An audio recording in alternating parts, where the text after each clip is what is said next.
নমস্কার বন্ধুরা, আজ আমি খাসির মাথা রান্না করব। দেখুন, মাথা দোকান থেকে কেটে পরিষ্কার করে কেটে নিয়ে আসছে।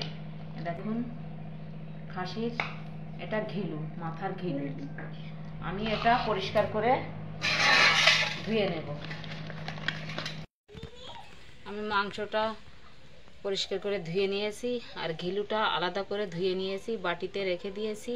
মাংস রান্না করার জন্য আলু নিয়েছি, এভাবে কেটে নিয়েছি।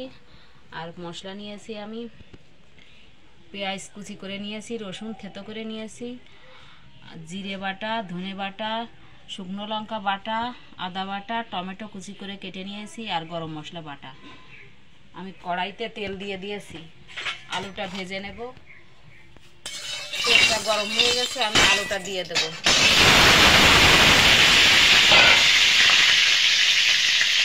দিয়ে দেবো হলুদ,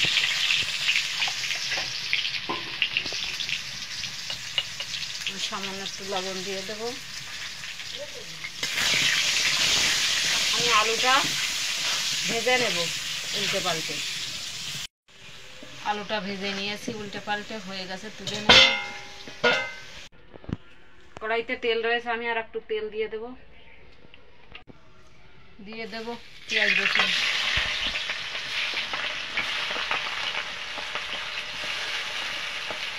টমেটোগুলো দিয়ে দেবো। আমি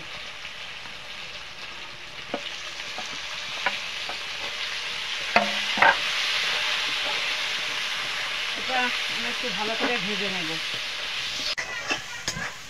পেঁয়াজ রসুন আর টমেটো আমি একটু ভালো করে ভেজে নিয়েছি। দিয়ে দেব আদা বাটা, জিরে বাটা, ধনে বাটা আর শুকনো লঙ্কা বাটা।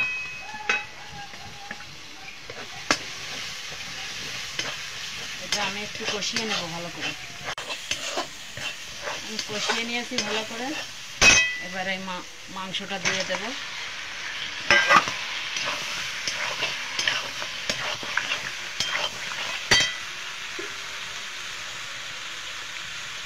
স্বাদ মতো লবণ দিয়ে দেব,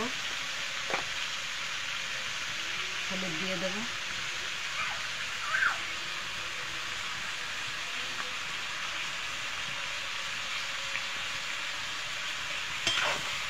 আমি এটা ভালো করে কষিয়ে নেব। আমি ভালো করে কষিয়ে নিয়েছি, কষানো হয়ে গেছে। গরম জল করে রেখেছি, গরম জল দিয়ে দেব পরিমাণ মতো। আমি পরিমাণ মতো জল দিয়ে দিয়েছি। এবার ঢেকে দেব। এই ঘিলুটা আমি এখন দেব না, পরে দেব। আমি ঢেকে ঢেকে এবার রান্না করে নেব।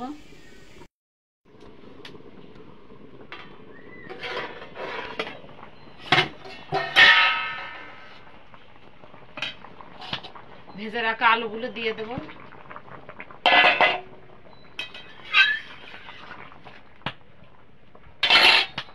এবার ঢেকে দেব।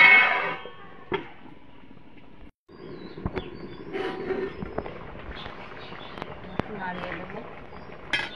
ঝোলটা কম হয়ে গেছে, ঘিলুটা আবার দিয়ে দেব।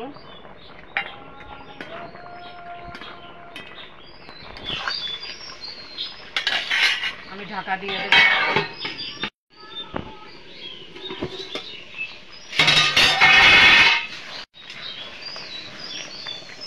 ঝোলটা কম হয়ে গেছে, গরম মশলা বাটাটা দিয়ে দেব।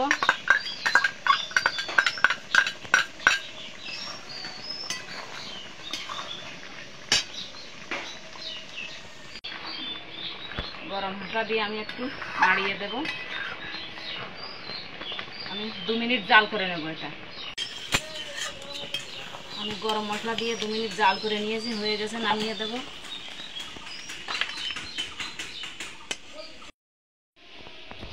আমার এই খাসির মাথা রান্না হয়ে গেছে। দেখুন, আমার এই খাসির মাথা রেসিপিটা যদি ভালো লাগে আপনারা লাইক, কমেন্ট, শেয়ার করবেন আর আমাকে উৎসাহিত করতে আমার চ্যানেলটা অবশ্যই সাবস্ক্রাইব করবেন।